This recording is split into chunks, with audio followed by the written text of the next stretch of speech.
A lot of my work before COVID was doing interviews for documentary or for corporate. And now that a lot of things are going online, a lot of productions are going online, and a lot of these interviews are being conducted through Zoom or Skype or FaceTime or vMix. I was looking for some microphones, USB microphones, that I could mail to the interview subjects and that they could plug into their computer. So at the very least, I could have higher quality audio on their end. A lot of these people that I'm interviewing are not tech savvy at all. They just figured out how to turn on their webcam on their Mac because they barely ever used it. So I'm dealing with people that have no tech skills whatsoever, and that they need to be handheld the entire time. They'll have Mac or PC or tablet. I'm not even sure what they have yet. So in this video, I'm going to talk about this very specific scenario where I'm trying to get interviews online and I need to pick a microphone that's affordable that I could mail to the subject that I'm interviewing. They could set it up on their own, basically plug and play, and then I could capture the highest quality audio that I can. And I'm going to run through the thought process of the microphones that I have here that I've tested. And I'm going to do some sound tests of each of these microphones, talk about the pros and cons that I found when using these microphones. And even though this is a very particular situation where my needs are, so it's not like a podcast, it's not run and gun videography. This is a very specific situation that I'm sure some of you are in. In this video, I'm going to talk about each of these microphones that I chose, whether I liked it or not for my needs. I'm going to do some audio tests. And in the course of me going through it, maybe you have your own needs, and some things that I go over, you might want to buy these or one of these or all of these for yourself. And these are the microphone models that I have. I'm going to go from left to right, which is more expensive to the least expensive. The first one is the Shure MV7. This is a dynamic microphone, very similar to the popular Shure SM7B that you see on a lot of podcasts, a lot of the high-end podcasts. And I got that.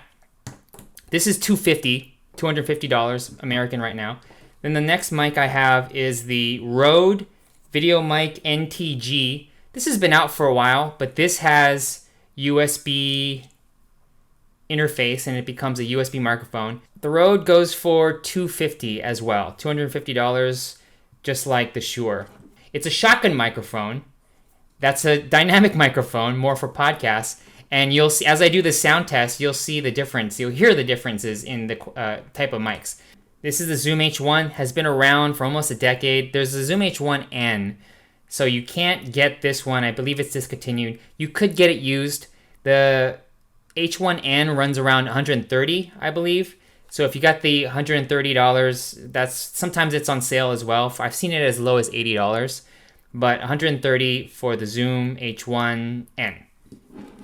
Next mic is the Audio Technica AT2005 USB. This is a dynamic microphone, handheld dynamic microphone, XLR USB, just like the Shure. And this runs about $80 or so. And there's other models that are like this, not that Audio Technica even makes a couple other models. That's a dynamic microphone, form factor, XLR USB. And then the last mic is also fairly new, just like the Shure. This is a Saramonic SRULM10. This is a lavalier microphone, omnidirectional lavalier microphone with the USB connection. So as you can see, these microphones are not the same type of pattern, pickup pattern, or even the same kind of microphone. It goes from dynamic, shotgun. This Zoom right here is an XY pattern stereo. So they're very different. So I'm going to now talk about each one of them, the pros and cons for my interview situation. This is the Shure MV7. You're hearing the audio of the MV7 right now. The MV7 is pointed directly at my mouth. I am about 6 inches away from the mic.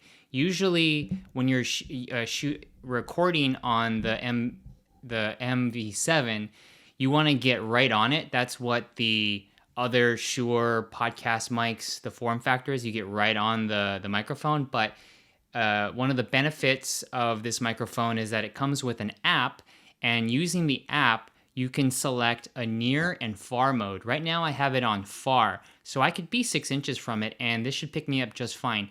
As an example of the difference between the two, I'm gonna now switch over. I'm on the Shure app right now.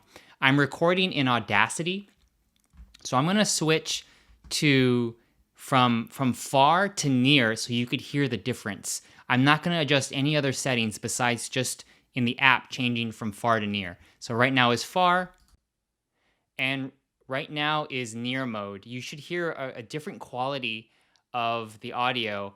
I'm thinking when it goes from near to far, it just it amplifies the gain. That's what I'm thinking. But I'm gonna switch it back to far now. Going to far. Okay, now I'm back in far mode, so you should be able to hear me. Right now, I'm gonna test the handling noise, because not a lot of the interview subjects that I would send this mic to have much shock mounts. They don't have anything like that. They don't have those arms that you see on podcasting. So with this, I'm just gonna touch it everywhere. Oop, I just accidentally. What's cool with this microphone here is that it's a touch interface right here on the top, and you could mute the microphone. You can also have the gain, increase the gain here by touching this slider. Also, the headphone monitors, you can also adjust that. And I'm gonna flip this so you can hear the off-axis rejection of this microphone, and I'm gonna adjust it. Right now it's pointed directly at my mouth. So let me swap it over here, and let's see if you can still hear the microphone. Do I sound very faint? I should probably barely be heard. Now I'm gonna go behind the microphone, and the microphone is pointed away from me. And you can see on the back, I'm plugged in to the USB and then the headphone monitoring. So I'm monitoring on the microphone itself. Checking 1, checking 2, and I'm putting the microphone back in front of my mouth. Now I'm gonna switch over to near mode, and then I'm gonna bring this microphone up to my mouth where it's supposed to be when you're recording on this particular microphone. So I'm gonna swap it over to near. Now it's on near, and now I'm bringing the microphone right to my lips, right where you would hear the best quality for this microphone when I'm recording audio. I did notice that this windscreen doesn't work very well. There's some plosives. You hear the P's. The P's, that's with the windscreen. The built-in windscreen doesn't protect the P's, the plosives. So that's kind of bad. But if you have it farther away, I'm going to switch over to far now. I just switched over to the far. When you have it farther away, all the plosives, they don't reach the microphone. You're not right on it, so you don't hear the plosives. What I could also do is ask the people to move the microphone off to the side so they're speaking that way. So now the downsides with this microphone, there's a lot of downsides for my situation. This is great for podcasting or for conferencing or for people who already have a setup that has an arm that can really utilize this form factor. And I think it sounds really great. The problems are, in order to utilize this the best, you need to get the app. The app has all of the settings, all the tweak settings. So I can't be there with these people that are going to be using these microphones. So I'm assuming they're not going to know how to use the app, or they're going to have a headache using it. And you really need the app in order to have this function properly. I'm also going to play around with some of the settings. So right now this is on natural setting. Now this is a dark setting. You should hear the bass go up. And now I'm going to go into this is the bright setting, and my voice should be very thin. I'm going to go back to natural. And this is a natural setting. All of these adjustments are done on the app. The one good thing I like about this mic a lot, though, is the off-axis rejection. So if I'm giving this mic to somebody in a noisy environment, they're not going to hear a lot of the noise around them. As an example to test this noise is I have this bag of nuts.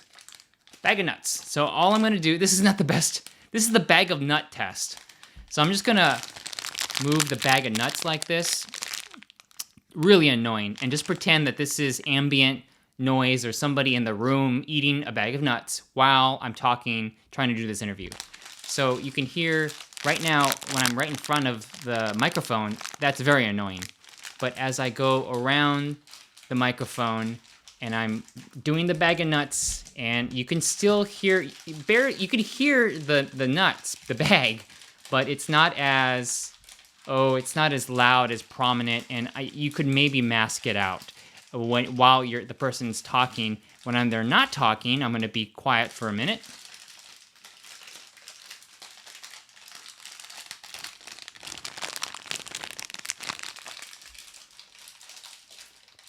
Yeah, that's the bag of nut test. There you go. So this Shure MV7, I like this for myself. I don't know if I trust shipping this out to interview subjects. Now the Rode Videomic NTG. This is what it's already plugged into my computer. I'm recording on Audacity. Here, it's the USB-C to USB. It's a cable that comes with the mic, and I'm monitoring it with the 3.5 millimeter mic jack, and that also dubs as the connection point to a camera. So generally, this is used for cameras. It's an on-camera microphone, but I'm using this as a USB microphone. This is a plug and play. As soon as you plug this into your computer, it automatically reads as a USB microphone, and it gets its power from the USB as well. So there's an internal battery in the Rode, but then when you're plugged into the computer, you'll be able to use it for long periods of time. So I'm going to test some handling noise on this microphone.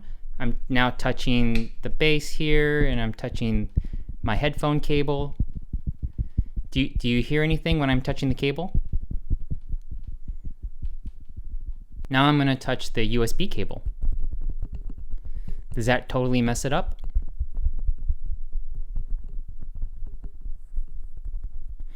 Great, and I'm touching the microphone itself.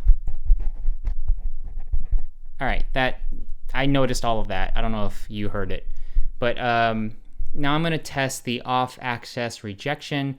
I'm going to tell the people, I'm about 6 inches from the shotgun microphone, which is the same distance I was with the Shure.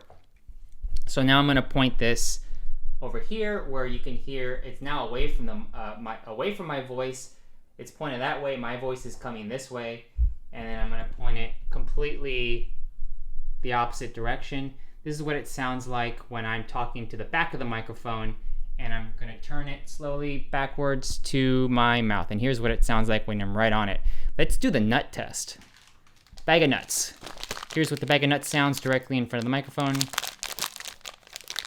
And then as I'm talking, let's see how much it rejects this bag. Can you still hear the bag very briefly? How apparent is it? This is annoying. This is an awful test. I don't know why I'm doing this bag of nut test. But this is supposed to simulate when I'm sending this microphone to the subject that I want to do the interview with to record. I'm not sure what the quality of their room is that they're recording in. Hopefully it's a room and not outdoors and not in a echoey studio. Right now I'm in a 300 square foot room, so it's not huge, but it's not small. I have a lot of things in here. It's not treated for sound. It's a normal room that anyone would have in their house or apartment or office space. So I'm hoping that it's not completely empty. So that's another thing I would have to talk to each person with. But just using this mic, it's plug and play. I'm monitoring it. There is an audio adjustment back here, which I'm a little bit worried about to get the people to do themselves. But it's all analog. I'll show you right here.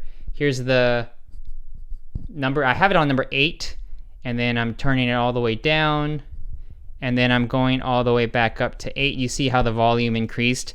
this is something that I guess when I'm onboarding each interview person, when I'm talking to them, I'm going to have to tell them to dial it to a certain level for a test.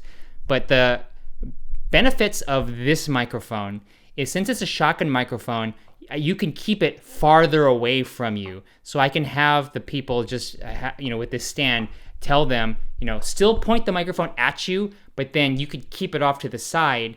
And as long as you're talking in front of it, it should be picked up just fine. And if you want to bring it up a lot closer, like right now I'm putting it right close to my mouth. Now it's like 2 inches away. It sounds pretty good. And the quality is different from a dynamic microphone. The dynamic microphone, it sounds a little muffled to me. You're probably used to it because of all the podcasting, but when you watch a film, they generally will use shotgun microphones when they're doing interviews.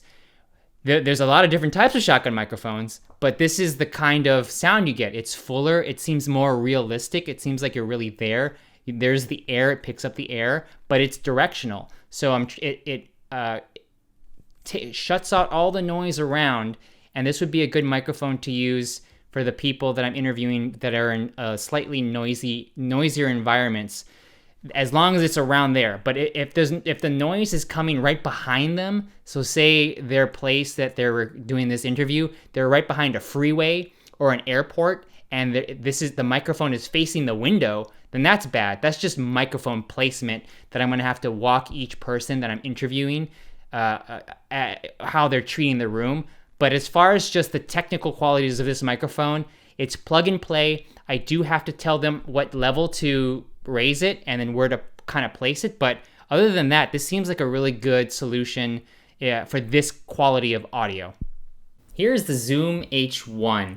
I'm about 6 inches from the microphone, and this is in USB mode into Audacity. And I'm monitoring the audio as well.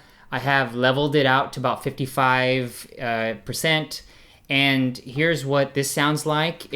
I think out of all the microphones I have in this video, this is the most realistic sounding, more natural sounding when it comes to just, even more so than the Rode Shotgun microphone, because this one picks up everything. It's in an XY pattern, so this is stereo, picking up a lot of the atmosphere as well, but then also isolating just my voice because it's such a high quality microphone. I'm already noticing a few problems with this though. The first problem was that I did have to dial in the levels of how the sensitivity of the microphone. I couldn't do that elsewhere. I had to do it on the device, which could be a problem for people who don't know anything about how to use it. Also, when I plug it into the computer, it has two settings. It has a setting where it could be used as a USB microphone, and then it has a setting where it's just a card reader. So I have to tell people, give them instructions on how to do that. So that's just, it seems easy, right? But some of these people that I'm giving these microphones to, they don't know anything. I'm telling you, they don't know anything. So even that could be a huge hurdle for them. But the real thing, the number one thing I don't like about this Zoom microphone is the handling noise. Just listen to, as I touch things, how much that gets picked up into the microphone.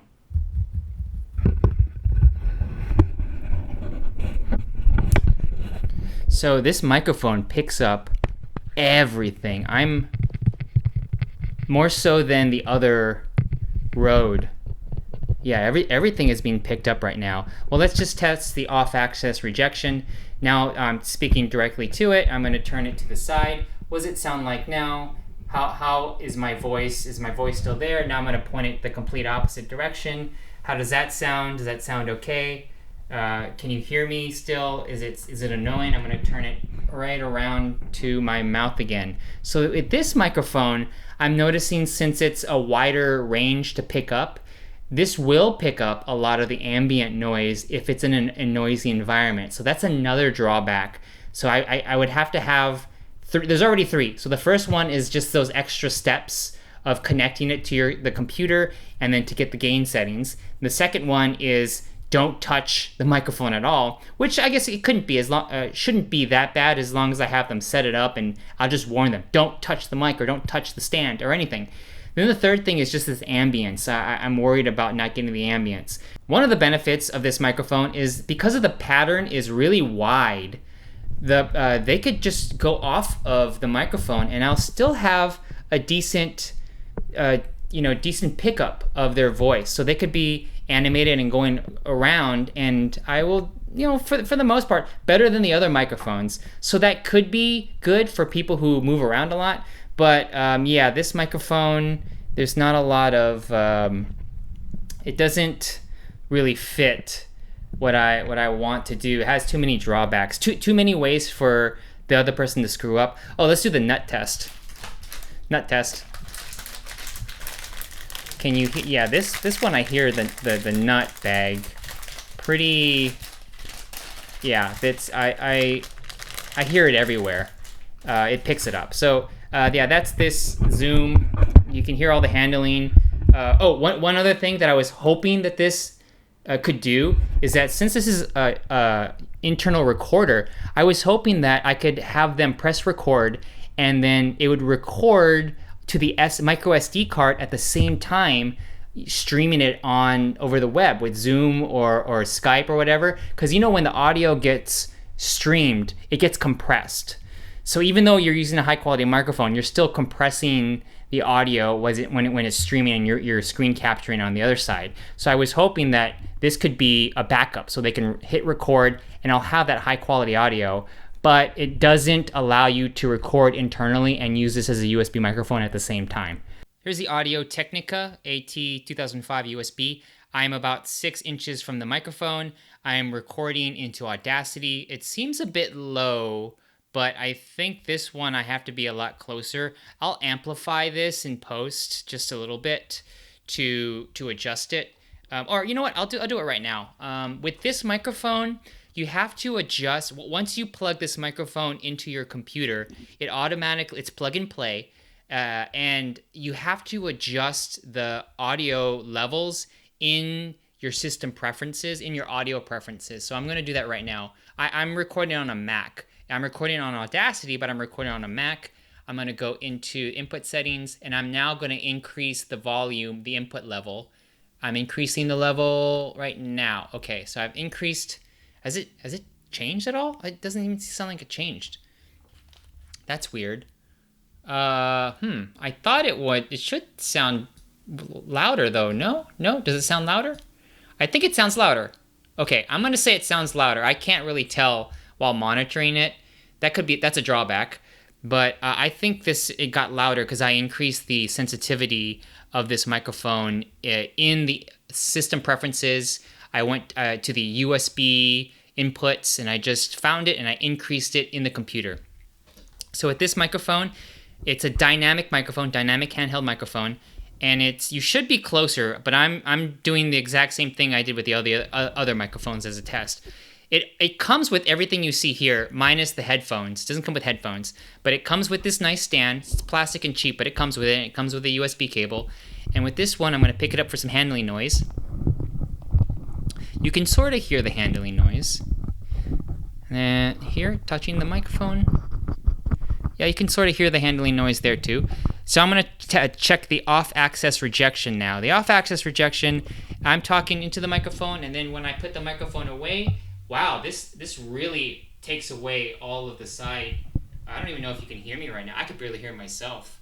I could faintly hear me. This is doing a really good job at rejecting all of the sound around the microphone. Here you can see the XLR, USB, and headphone jack. And the headphone jack has its own volume level here. That's really, you got to use your fingernail to adjust. But I don't know if you can hear me.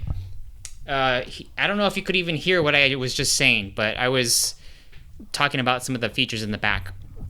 This is I think one of the better ones of rejecting sound. This one and the Shure MV7. Only this one's $80.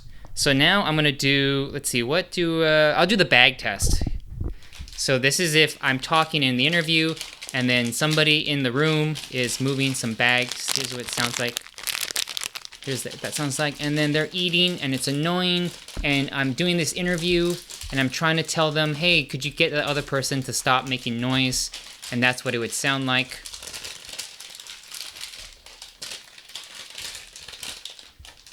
I could barely hear it. I could probably take that out. And now let me just let's see if this microphone's really up on this person. So now I am right on the microphone. I'm trying to not speak as loud, but I'm very, very close to this microphone. Let's check the plosives. How's the plosives? Is it pretty annoying? That does sound pretty annoying. I have a windscreen. So here's just a regular mic screen, windscreen. It's a cheap one. Got on Amazon. Put this over the mic. It does not come with this. Okay, put that over there. Now I'm gonna do the plosives again. How are my plosives now? Can you still hear it? Popcorn. Popcorn. I want popcorn right now. Oh, great. Wow, this cheap mic foam windscreen just got rid of all of the plosives. That's good. So you can have this pretty close to someone's mouth. Okay, I'm liking what I'm hearing right now. I could amplify it in post, and I think this should be fine. It takes out all of the ambient audio around there, so that's good. It's plug and play, that's good. It's cheap, that's good. It's checking off all the boxes right now. I'm really liking this microphone the best for my purposes so far. Here's the Saramonic lav microphone. I am 6 inches from the actual microphone itself. I have no way of monitoring this. I tried to monitor this with my headphones into the computer, but I can't seem to get it to work with Audacity. But I'm recording this in Audacity. This microphone, I'm just looking at the levels. This is all I'm really gauging it on. And the levels are very, very hot. This microphone is extremely powerful. There's a lot of power, pickup power in this microphone. So I have it dialed pretty low. And once you plug this in, it's plug and play. You put it in, and then once you plug it in, it shows up as a UAC 1.0. It's a weird name that shows up, but you got to adjust the volume with the in the computer settings. But it's plug and play. It seems pretty good, or pretty easy. The one issue is that this is omnidirectional, so it picks up audio all over the place. So no matter where I point this microphone, you're gonna hear my voice sort of the same. Here's what the handling noise sounds like. Let's do a bag test. Yeah, the bag test isn't gonna, I don't think it's gonna do very well because it's an omnidirectional microphone. But what this one is for is USB, and I have a clip here. There's a clip here, and you clip it to the shirt, and you use it right, just like a regular lavalier microphone. So I'm gonna clip this to my shirt, and you're gonna hear what it sounds like.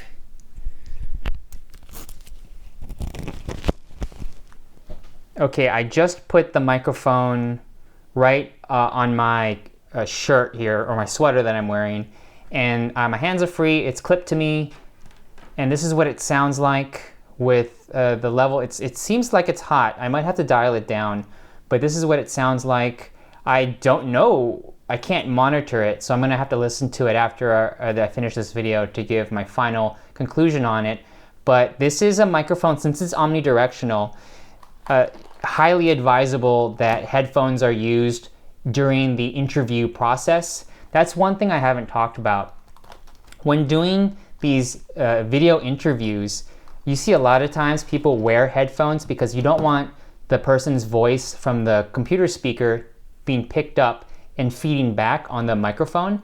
So you always use headphones, particularly with an omnidirectional or with the zoom, with a wider pickup pattern.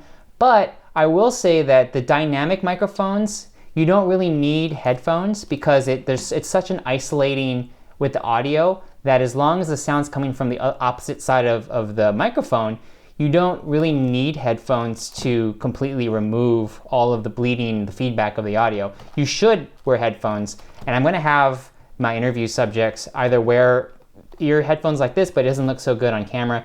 Probably I'll have them the earbuds or something more the earbud type.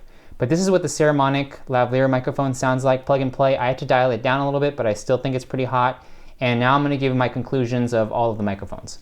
Here are my conclusions for using these microphones for the purposes that I addressed with these online interviews, the web chat interviews.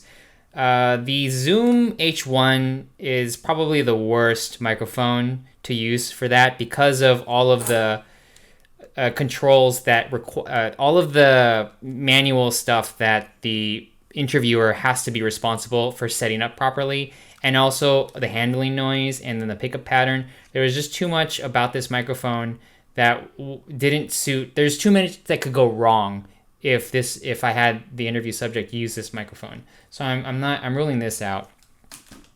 When it comes to overall quality, the Shure and the Rode NTG sounded the best for different reasons, because it's a shotgun microphone versus a dynamic microphone, and it was a toss up with the quality. It depends on what I'm really feeling with for the project. If I want a more natural sound, I would go with the Rode Videomic NTG, and if I want more of a voiceover narration type, so let's say I'm doing an interview where I'm not going to use a lot of the video interview.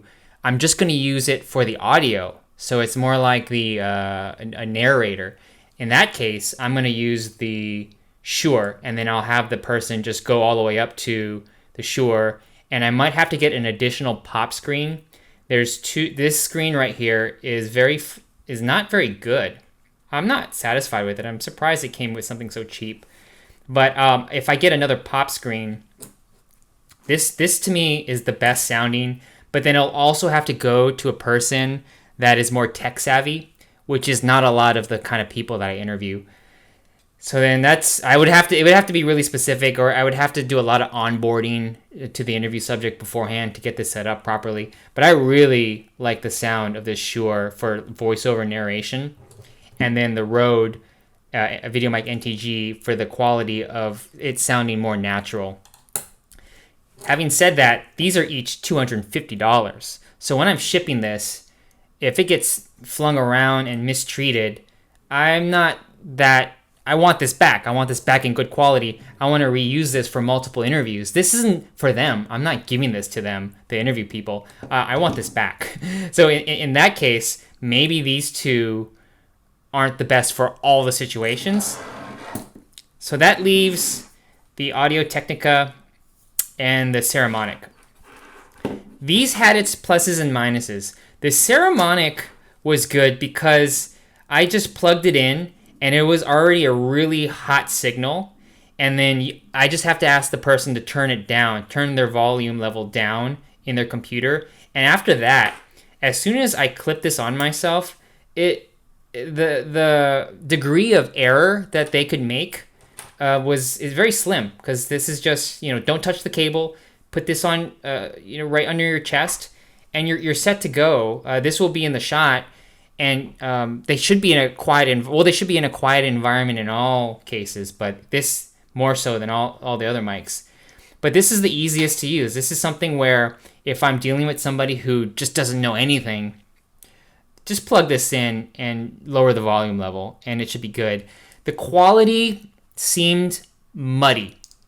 It seemed the most muddy out of all the microphones, and that is something I would have to EQ later on when I edit these, because these interviews, they're not going to be live streamed. Well, some of them are going to be live streamed, but some of them I'm recording them, I'm filming them, and then I'm editing them, and in that case I could EQ the audio a little bit better. So that's what the Saramonic is. The Audio Technica, there's other microphones that have this dynamic handheld form factor with the XLR and USB interface. Audio Technica makes a couple, and then I think there's other brands that have a very similar, and I'm wondering if I should just try those other brands out and test them, because this was an interesting sound, because it isolated a lot of the noise, but it was thinner. It wasn't as full sounding as the other ones. The mids and the highs picked up a lot on this microphone when I had it at a distance. When I brought it close to my mouth, it sounded better, a little bit more bassier, but it was still not as good as, you know, the Shure, the $250 mic. And once I put on this pop screen here, the cheap one that I got on Amazon, it made it a lot better quality microphone. So this Audio Technica, this one might be the one I send to the general person that isn't as tech savvy and they can't really use this, and they're not so incompetent that they could do more than just plug and play. Because this one, it's plug and play, but then also it's where you position the microphone on this one. And I think this one should be the one I'll send to most people who don't know that much.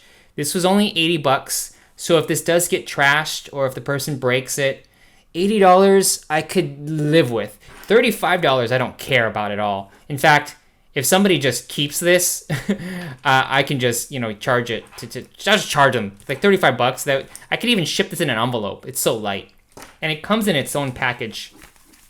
This is a cheap bag, but it comes in a bag. Put it in a bag. Put it in an envelope. Send it off to them.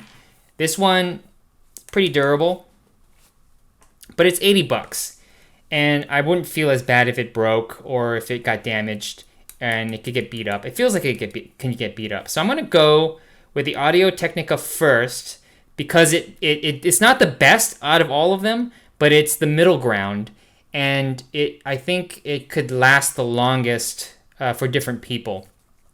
So those are my conclusions. I'm going to keep all these microphones. I'm going to use them on different web interviews depending on the type of interview that I'm recording and the type of person. So that was just an overview of what I'm using. I'm going to keep getting new microphones and to test out because I'm not sure that these are the best, but these are just the ones I could afford right now. And then as I get more work, and I'm going to get more microphones, and I might find that these ones are the best, and I'll just get more of these. So, yep, that's the video.